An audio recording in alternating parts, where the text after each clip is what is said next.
entonces en Mateo 10, que es el discurso que nos corresponde a hoy. Recuerden que estamos hablando de, siempre es bueno tenerlo presente, de una ley antigua, ¿cierto? La ley antigua que en 5 libros, que era lo que nosotros conocemos como el Pentateuco, o que los judíos conocían como Torá, ¿cierto? La Torá. A saber, Génesis, Éxodo, que ese Jesús de Nazaret no es estructura para lo antiguo, sino plenificación o plenitud de lo antiguo. Y entonces en esa contraposición aparece el Evangelio de Mateo con 5 discursos también, que son los que estamos redescubriendo en este estudio del Evangelio de Mateo, ¿cierto? Ya vimos el primero, que aunque no lo relacionamos con la palabra discurso, pues sí con el sermón de la montaña. Y hoy nos va, que ocupa capítulos 5, 6 y 7 del Evangelio de Mateo. Y hoy vamos a tocar el segundo discurso, que es el discurso misionero, o en sus Biblias también puede aparecer como apostólico, que va a ocupar el capítulo 10 de Mateo. ¿Listo? Entonces, este es como el contexto. Vamos a ir descubriendo los discursos por discurso. Ustedes saben que a mí me gusta dividir esto, como es tan amplio, en unas pequeñas subsecciones que nos permitan ir abordando un poquitico más y mejor el grosso contenido de todo el capítulo. Entonces vamos al primer bloque. El primer bloque lo vamos a tener de Mateo 10,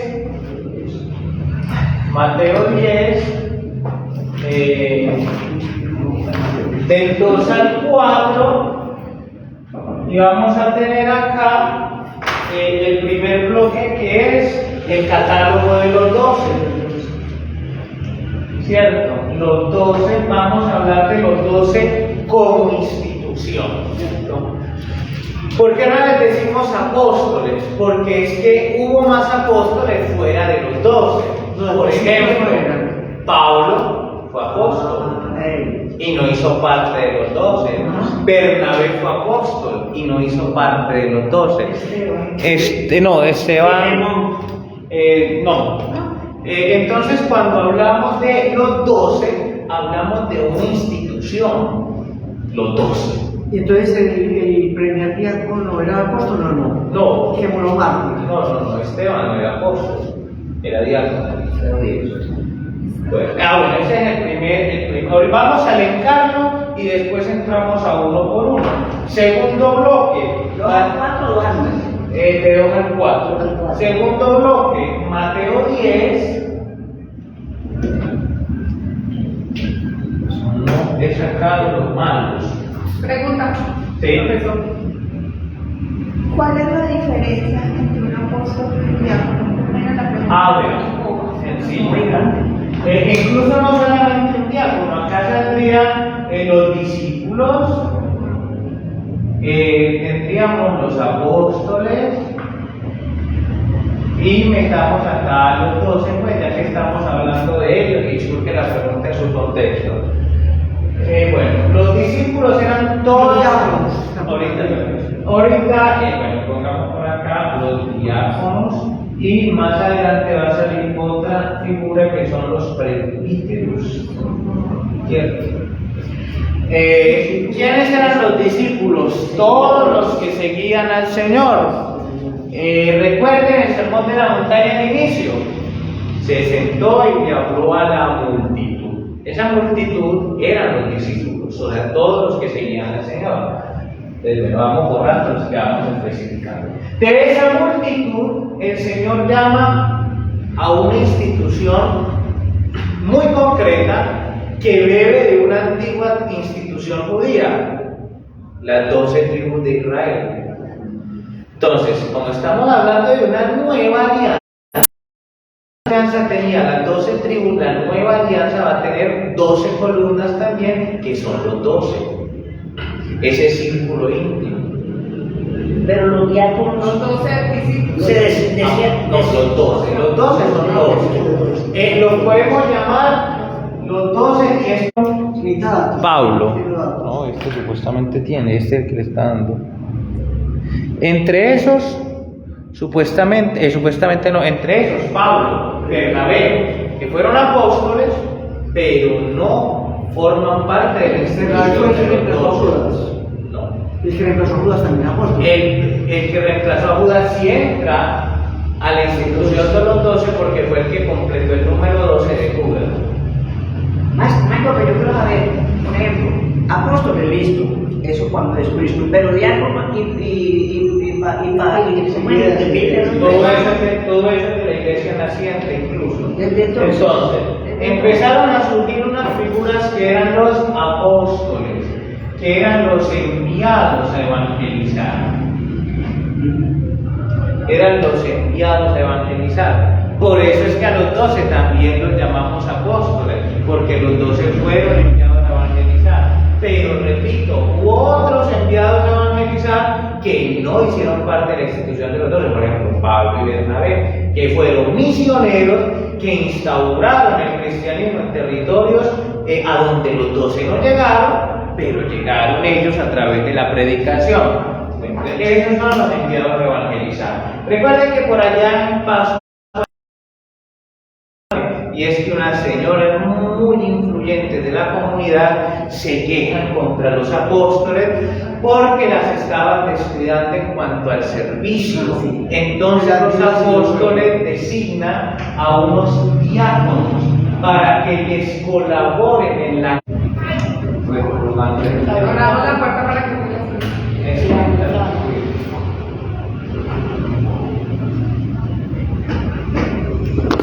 Entonces tenemos que la función de los apóstoles en cuanto a la de los diáconos era la caridad. Dice incluso los Hechos de los Apóstoles: mientras nosotros nos encargamos de la palabra y la oración, los diáconos se van a encargar del servicio. ¿Cierto? Pero en algún momento determinado se dieron cuenta los apóstoles que ellos no podían quedarse estáticos en una comunidad porque su carácter era ser itinerante.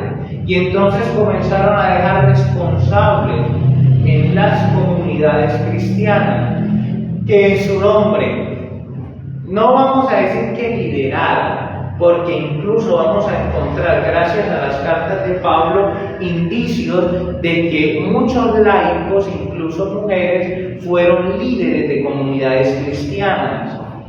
Esto era más que todo relacionado a lo cultural, ¿cierto? En algún momento es que esto se recarga en autoridad, pero no era necesario, no era ligada necesariamente. Y los ancianos. Esos son los presbíteros. Lo mismo. Entonces, los presbíteros van a ser los que se van, los que se van a encargar de las comunidades, o los que van a hacer la presencia de los apóstoles en las comunidades. Esto pues ha trascendido hasta el día de hoy, aunque en algunos casos ha ido perdiendo su carácter original. Los apóstoles, reconocemos a los sucesores de los apóstoles en los obispos. Se encargaban de las comunidades. En los obispos, pues los presbíteros son nuestros sacerdotes. Y los padres también. Y los diáconos, pues son los diáconos. ¿Cómo aplica esto? Los presbíteros son servidores de los apóstoles, o sea, de los obispos. Y los diáconos son colaboradores de los presbíteros, ¿cierto? O sea, que un sacerdote ejerce su ministerio en nombre del obispo, que es la cabeza de determinada comunidad. Y los diáconos están para ayudar sobre todo en el servicio a la caridad. Ese era el pequeño paréntesis. La caridad. Vamos ahora al segundo bloque, Mateo 10 del 5 al 15. Mateo 10 del 5 al 15. Y entonces tenemos que este segundo bloque lo vamos a llamar, después de la elección de los 12, vamos a hablar de la misión de los 12.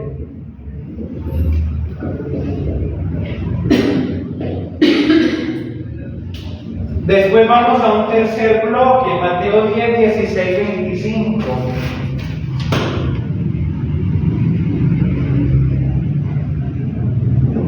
Este tercer bloque lo vamos a denominar anuncio de futuras persecuciones.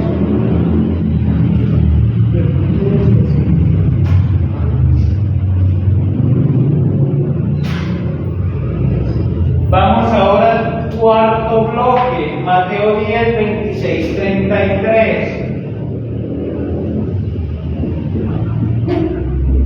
Este bloque va a ser un poquitico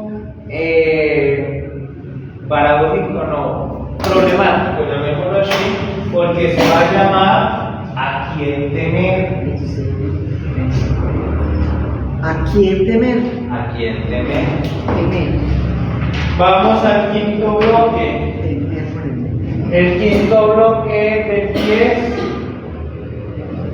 del 34 al 39, y lo vamos a llamar Jesús como signo de contradicción.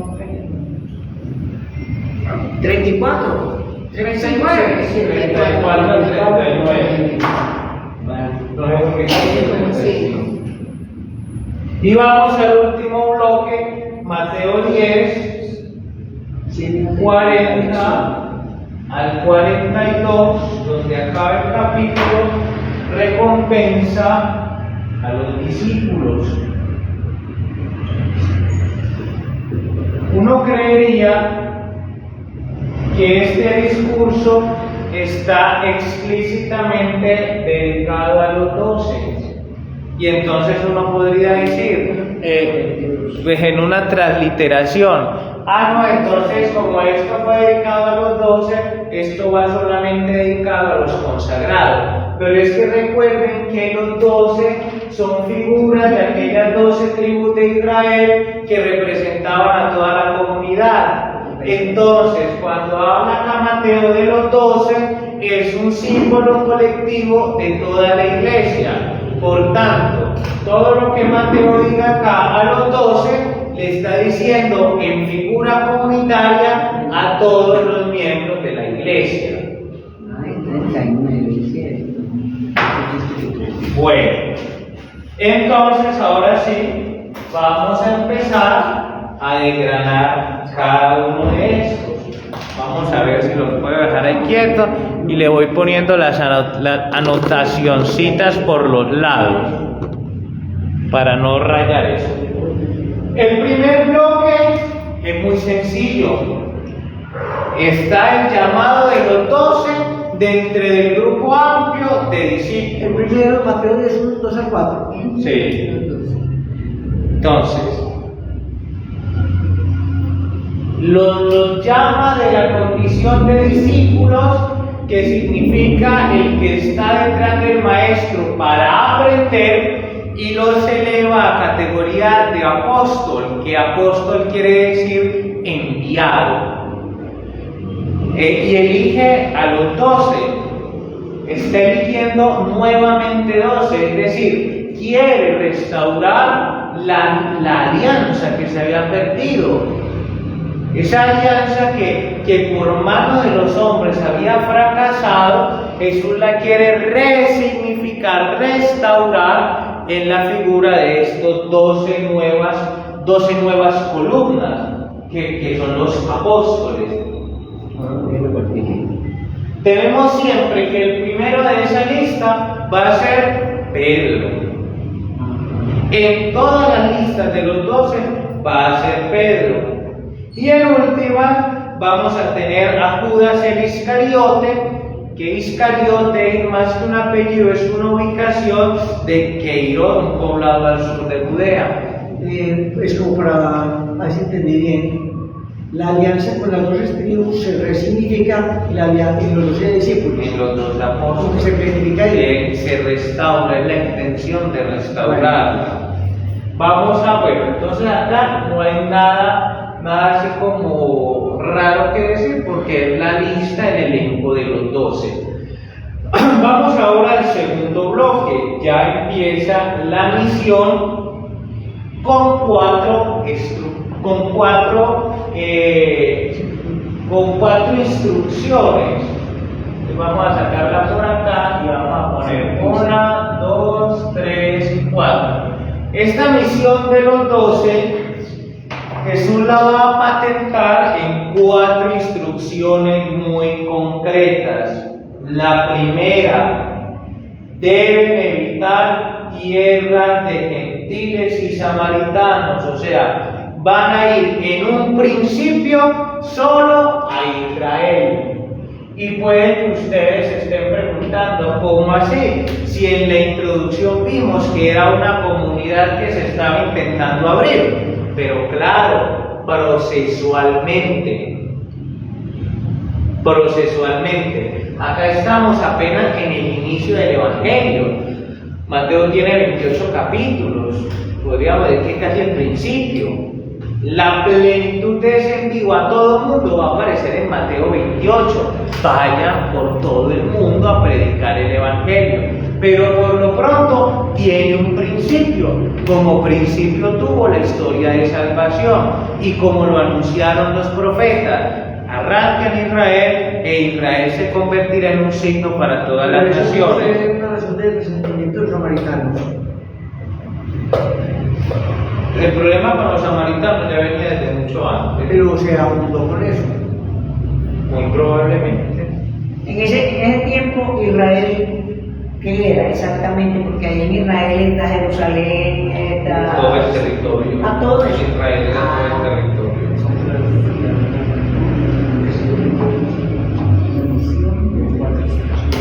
Pero Jesús dice algo particular. Jesús no dice vayan a Israel. Jesús da un apelativo concreto de las personas de Israel al cual tienen que ir a buscar. Está en el versículo 6. Diríjanse más bien a las ovejas perdidas.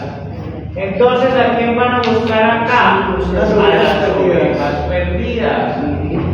¿Quiénes son las ovejas perdidas? Los despreciados, los últimos, los abandonados, los abatidos, aquellos por los que Jesús de Nazaret hizo opción fundamental. ¿Cierto? Ojo, que cuando decimos opción fundamental no quiere decir exclusiva, ¿cierto? Vamos ahora a la segunda instrucción. ¿Qué es lo que van a anunciar? Que está en el versículo 7. Vayan, proclamen que el reino de los cielos está cerca. Entonces ya les dio a los destinatarios.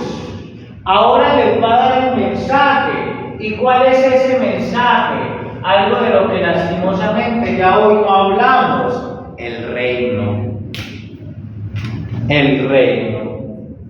Y recordemos que el reino no es un lugar, que el reino no es un estado, sino que el reino es una persona. Y ese reino es Jesucristo. Entonces, ¿a quién tenían que ir a anunciar? La buena nueva de Jesucristo, que quería transformar al hombre, y transformando al hombre, transformar a la sociedad entera. La tercera está en el versículo 8, y es que este reino, este anuncio de palabra, debe llevar obras que le den carne, que le den sustento, que le den razón de ser. ¿Cuáles son las obras? Están en el versículo 8. Curen enfermos, Resuciten muertos. limpian sus enfermedades. Sí. Y que se enferman, expulsen demonios y no cobren por eso, porque abstenerse de cobre. Entonces hay unos signos. Hay unos signos.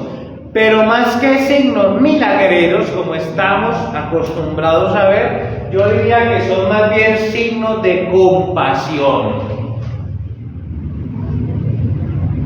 Lo que pasa es que nos quedamos viendo los milagros de Jesús como un acto de magia y perdemos el sentimiento que los motiva.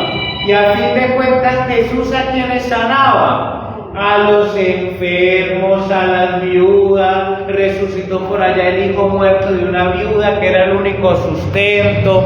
A fin de cuentas, ¿qué son esos? A los leprosos que estaban excluidos de la sociedad. A fin de cuentas, ¿qué son esos? Son signos de compasión. Y entonces, este mensaje del reino que es amor le dice Jesús a la comunidad, debe ir cargado de signos de compasión. ¿Cuáles eran los signos que nos leyó en Cristal? Curaciones, resurrección de muertos, purificación de leprosos, signos de compasión para con aquellos que sufren. Para con aquellos que sufren. Además, estos signos de compasión llevan un plus. ¿Cuál es ese plus? Que el reino no tiene valor económico. Que el reino no tiene tarifa. Que la gracia lastimosamente se nos olvidó y se llama gracia porque es gratis. Gratis. Porque Jesucristo muere y resucita gratis. Y ya la salvación se dio gratis. Incluso será esto tan delicado que uno de los signos de las comunidades primitivas para detectar un falso profeta era la no gratuidad en su ejercicio. La no gratuidad Entonces la en su moral ejercicio. Eso quiere decir eso no quiere decir que no haya una retribución voluntaria de parte de la comunidad en agradecimiento, ¿cierto? Pero no que se limite la gracia a un valor. Yo a ustedes no les contaba esta anécdota. En Cúcuta no es como acá, que la misa solo tiene una intención. En Cúcuta usted puede llegar el mismo día, faltando 10 minutos para la misa y ya anotan la intención. Entonces a veces son hasta 5 o 10 y vale lo mismo que acá una intención. Pero un día se acercó un señor, mi parroquia era muy cerca al hospital central, al hospital general, que es el hospital más que todo, así suena maluco, pero de los pobres, pues, de los que no tienen recursos, de los que no tienen recursos. Era la parroquia más cercana. Entonces un señor llegó muy desesperado porque su esposa estaba en la UCI y se le acercó al sacristán a decirle que tenía 10.000 pesos para que le apuntara una intención, pero el sacristán se le negó porque la misa valía 33. A eso es lo que se refiere. No quiere decir esto que entonces la comunidad no pueda tener una retribución voluntaria, porque dice Pablo, el que trabaja al altar, viva del altar, pero que no limitemos la gracia al valor económico. Incluso el Papa Francisco ha hecho mucho énfasis ahora, no le nieguen un sacramento a alguien porque no tiene plata, ¿cierto? Y finalmente, la cuarta que está en el versículo 9, la cuarta indicación. ¿No la lees, Cristal? Por Hoy estamos en el tercer numeral 3. Sí. No lleven oro, ni plata, ni cobre, ni provisiones para el camino. No lleven ropa de repuesto, ni sandalias, ni bastón, pues el trabajador tiene derecho a su alimento. Vea, lastimosamente los cristianos también perdimos de vista esta palabra, providencia. La providencia es real ¿Y cómo remata Jesús esas indicaciones a los apóstoles? Confíen, confíen en el que los mandó y el que lleva la obra. Confíen, confíen.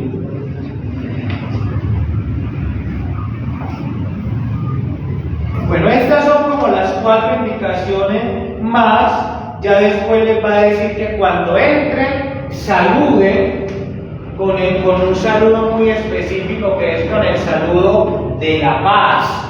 Estos misioneros del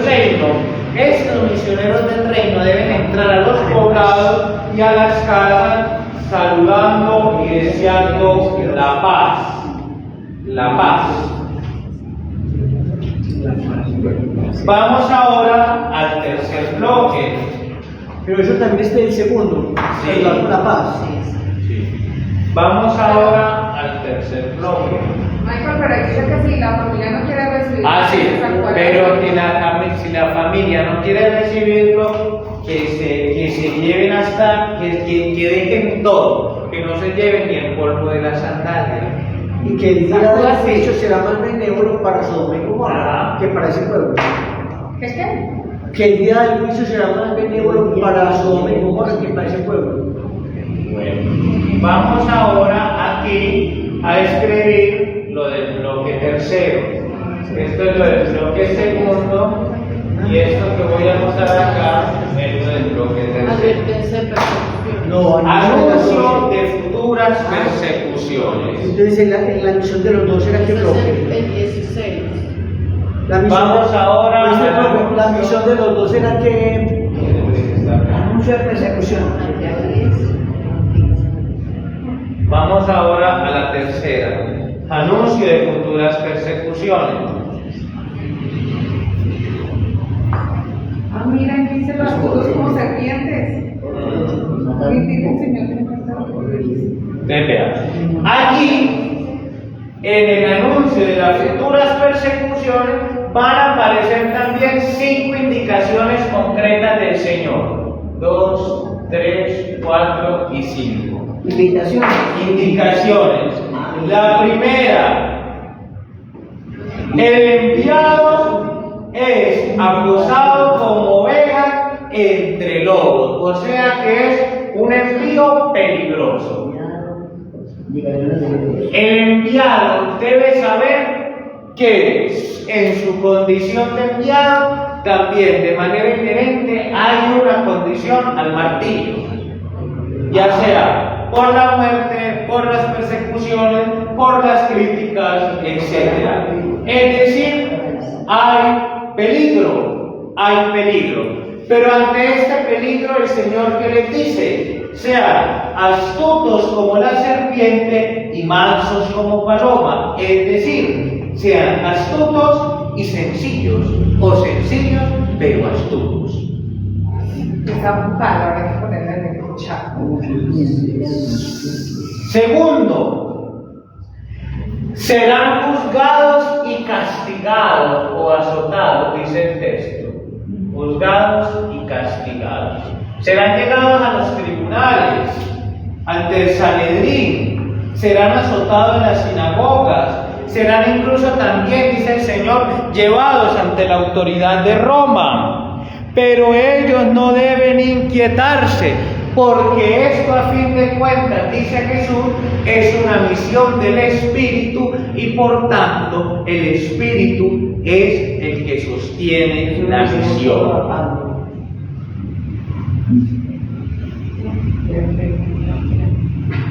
Tercera, esto incluso llevará a disfunción familiar. ¿A qué?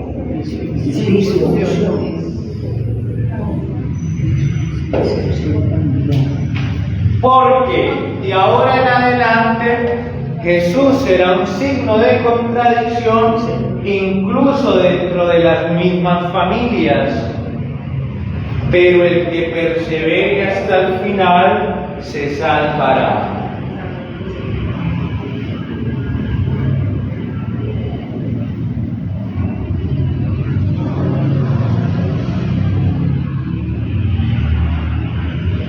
Según cuarta, deben deben tener en cuenta, a pesar de todo esto, que Jesús es Maestro y Señor, que no están en cualquier misión, que no están sirviendo a cualquiera por ahí, sino que están sirviendo al Maestro por excelencia, que a él Señor. Y segundo, deben anhelar incluso el martirio, porque si a Jesús le han perseguido y le han llamado hijo de Belcebú, cuánto más le sucederá a los de su causa. Venid, y así es que pronto en el Medio Oriente toman estas cosas y hacen cosas malas en nombre de Dios. Para que ponerse en bombas, de matar, en nombre de No, Dios, ya eso cosas. es un extremismo, porque ni siquiera la religión Islam, oficial. No, eso, Ya, pero eso ya es un se pegan extremismo. de esto y Ya. así la religión. Sí, ya es un extremismo mal visto de la religión. El fundamentalismo islámico. Que incluso es una desviación a su libro sagrado. No es que el Corán diga que tienen que matar, eso es un error. Pero les trabajan pues ya. Por eso es un error. Fue un sector que se volvió fanático. Pero es que no, en realidad, con la mano en el corazón, no hay ninguna religión en el mundo proclame a Dios que proclame que incite al odio. O sea, estos son desviaciones que se dan incluso en nuestra iglesia. Vamos al cuarto bloque. El cuarto bloque lo vamos a anotar a partir de acá. El cuarto bloque es el polémico. ¿A quién temer? Vamos a leerlo, no sé si Cristianos colabora leyéndolo. Sí, señor, claro que sí. A partir 26 hasta que yo te pare. Exhortación al valor.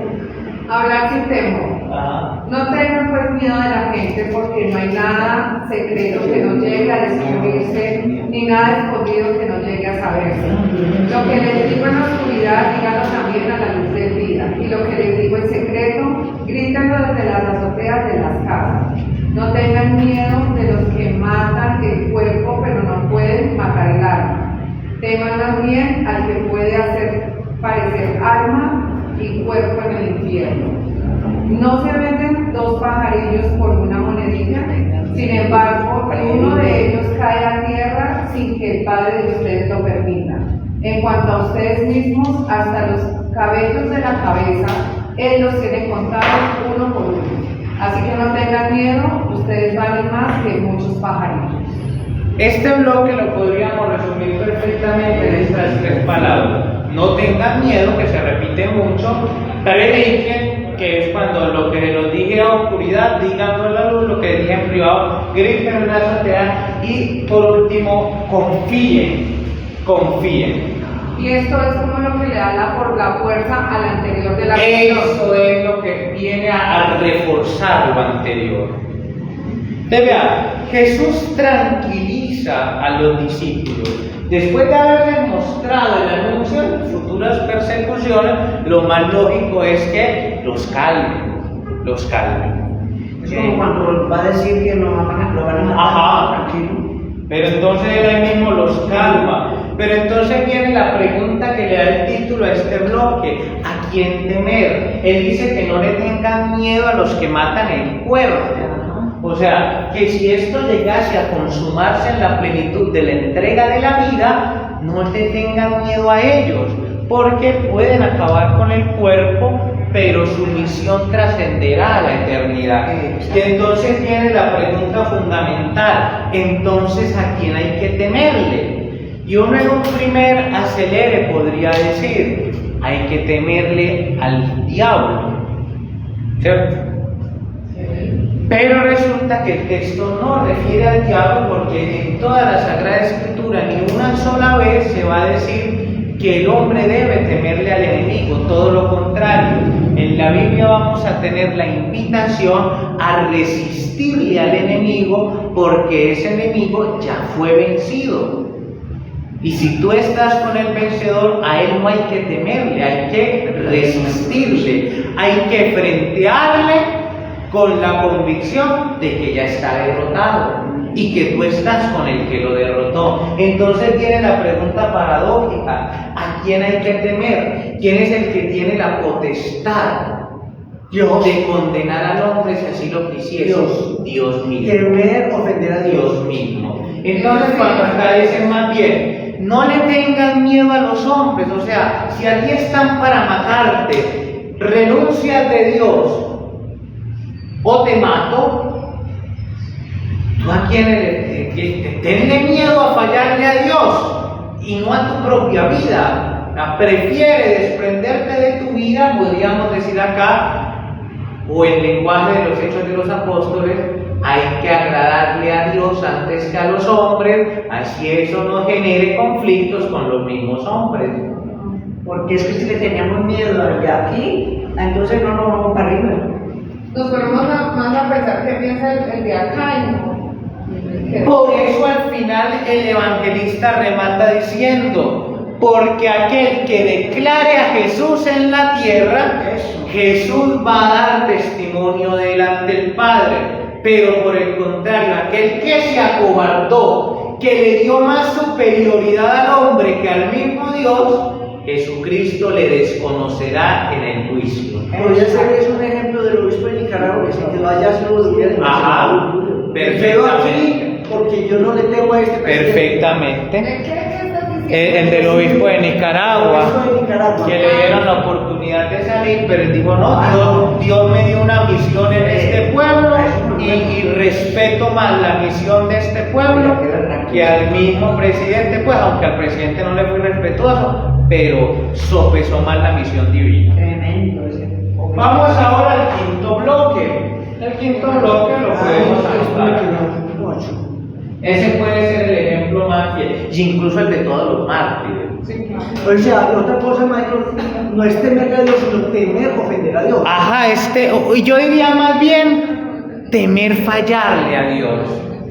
O sea, es que cuando uno le falla, cuando uno hace una embarrada por una persona que le importa a uno, no es tanto el error, sino el haberle fallado a esa persona que depositó gran confianza en mí. Entonces, más bien, el temor de Dios es no temerle fallarle, pero también temer, como diríamos en el lenguaje de los hombres, no corresponder a la confianza depositada, faltar a la confianza. Vamos ahora al quinto bloque. ¿Alguien que lea por favor 34 al 39? Radicalidad del seguimiento. Ajá. No piensen que he venido a traer paz a la tierra. No vine a traer paz, sino espada. Vine a enemistar a un hombre con su padre, a la hija con su madre, a la nuera con su suegra. Y así el hombre tendrá por enemigos a los de su propia casa. Quien ame a su padre o a su madre más que a mí no es digno de mí. Quien ame a su hijo o a su hija más que a mí no es digno de mí. Quien no tome su cruz para seguirme no es digno de mí. Quien se aferre a la vida la perderá. Quien la pierda por mí la conservará. Bueno, acá la cosa se vuelve a poner exigente. Empezamos. Porque se supone que tenemos un Dios de amor, de perdón. Entonces ahí podría ser cuestionante. Primero, ¿por qué Jesús viene a dividir? No es que Jesús venga a dividir, es que el que se encuentra con Jesús debe necesariamente tomar una decisión. O lo sigo o no lo sigo. Toda persona que entre en contacto con Jesús, así sea de oídas, tiene que tomar una decisión. O lo sigo o no lo sigo. Y eso instintivamente va a dividir entre los que sí aceptaron y los que no. Entonces, aquí esta división no es un fin en sí mismo. No es que para evangelizar hay que dividir, no. Es que es lastimosamente una consecuencia ante la opción que tenemos de seguirle o no seguirle. Entonces, primero, lo de la división. Segundo, esa opción radical es complejísima. La opción radical es muy compleja, porque el texto original va a decir: el que no odie a su padre y a su madre no es digno de mí. Y entonces uno podría decir, ¿cómo si el honrar a padre y madre está incluso dentro de los 10 mandamientos? Pero acá hay algo muy bonito, y eso se explica muy bien en el libro de un rabino habla con Jesús. Recuerden, hay un evangelio que dice: malditos ustedes, que lo que van a ofrecer, lo que deben darle a sus papás para sustentarlos cuando estén viejitos, ¿cómo se libran de esa responsabilidad? Diciendo que lo van a diezmar al templo, que lo van a diezmar al templo. La única manera que el judío tenía de librarse de la responsabilidad de sustentar a sus padres en caso de necesidad era decir que la plata que era para los papás la iba a donar al templo, o sea, se la iba a entregar a Dios. Entonces lo que está diciendo Jesús con esta opción radical es que si los padres merecen honra, hay uno que está por encima de esos padres, y es Dios. La opción radical. Y esto vuelve a generar división. Es como cuando uno dice una verdad en la familia. Usted genera un conflicto y divide. Ese cae acá en las divisiones, Pero acá está la opción radical, que es que, listo, tu familia es importante ante tu trabajo, ante tus amistades, pero ante Dios, prima Dios. Entonces es el primer mandamiento. Prima Dios. Por eso amar a Dios sobre todas las cosas es el primero, y el de los papás es el cuarto, porque hay uno más grande que ellos. La opción radical. Y eso no solamente implica eso, vean, a los que somos casados, eso también nos implica. Sí, porque dice que cuando uno se casa, chao. Mi vocación, ¿cuál es? Seguir a Jesucristo en el matrimonio. Mi vocación es seguir a Jesucristo. Entre mi mamá y mi esposa, yo debo elegir por vocación de vida a mi esposa. Mi mamá muy querida y todo, pero ya cumplió su misión. Ya. Chao, chao. Querida, veía una imagen muy fuerte, pero es muy cierta hablando en estos términos. Si usted quiere cuidar a sus papás hasta la vejez, no se case. No se case. Porque cuando tú te casas ya te debes a tu esposo y a tu esposa. Tu familia queda en un Pero los dos esposos van a cuidar a la mamá. pero prima. Sí, pero vamos los dos. Prima la Y si opción. aceptan los dos ir. Y si aceptan los dos, sí. Aceptamos porque mi mamá le dio una esposita a la esposa. Pero si se acepta, si se acepta en comunión también. Si se acepta en comunión también. Hay veces que no. A veces uno tiene que también, esto es fuertísimo, o sea, renunciar incluso a la familia por Jesucristo es muy fuerte. El ejemplo más tangible son los misioneros, no solamente los religiosos y las religiosas, incluso hay familias que se van a misión, dejan todo y se van a otras tierras. La iglesia no es autorreferencial, pero a veces yo doy testimonio mío. En el 2019 mi abuelo le diagnostican cáncer. Yo ya estoy acá. Yo voy a Cúcuta por una misión que tenía en Semana Santa. Lunes, martes y miércoles santo, en una invasión con un grupo de jóvenes que iba liderando con los niños pobres de esta invasión.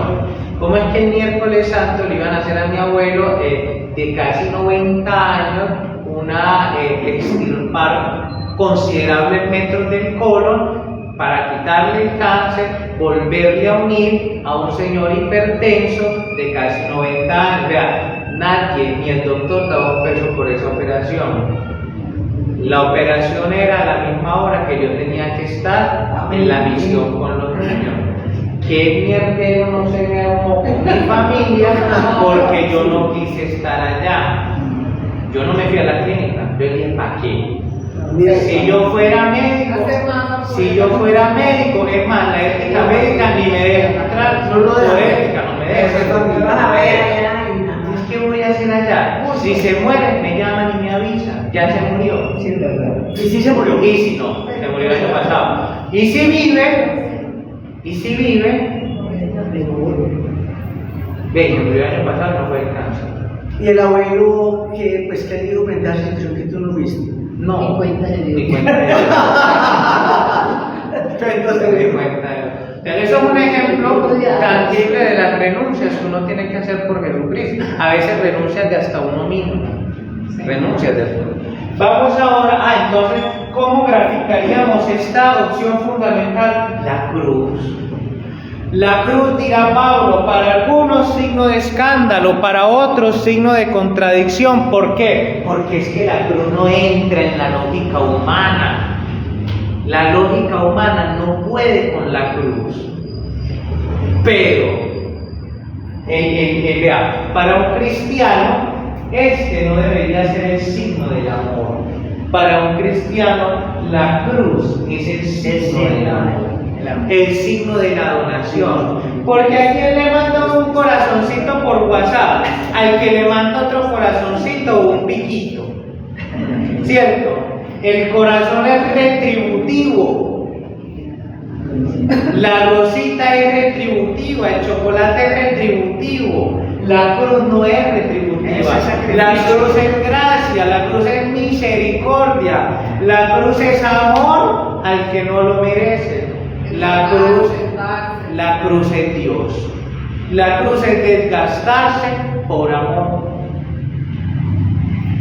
Como lo hizo él. Como lo hizo Jesucristo y como lo han hecho muchos santos a lo largo de la historia. Vean, por ejemplo, Teresa de Calcuta, como ya tenía las patas retorcidas tanto que andaba. Eso es desgastarse.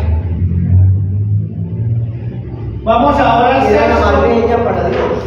Así fuera vea. Sí. Físico, humanamente diciendo.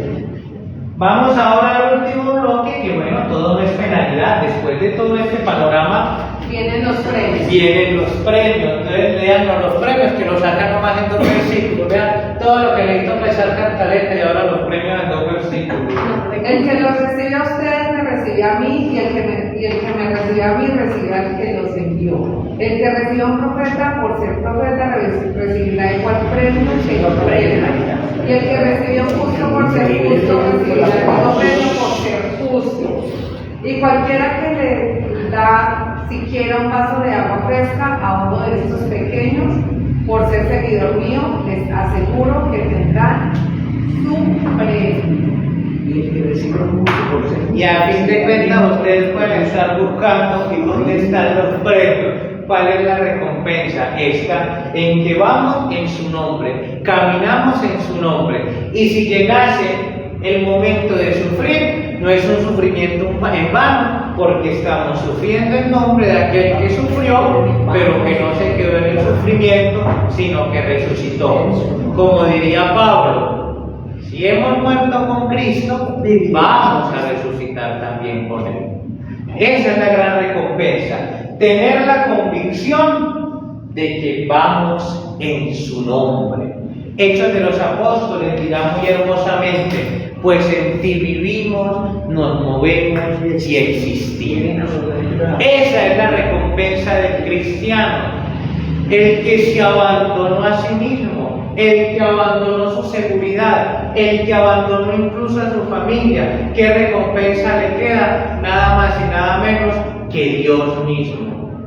Que Dios mismo. No sé si hasta acá hay alguna pregunta, alguna inquietud.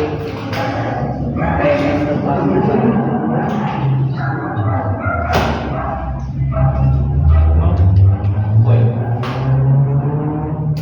¿Algo que quieran preguntar acerca de esto?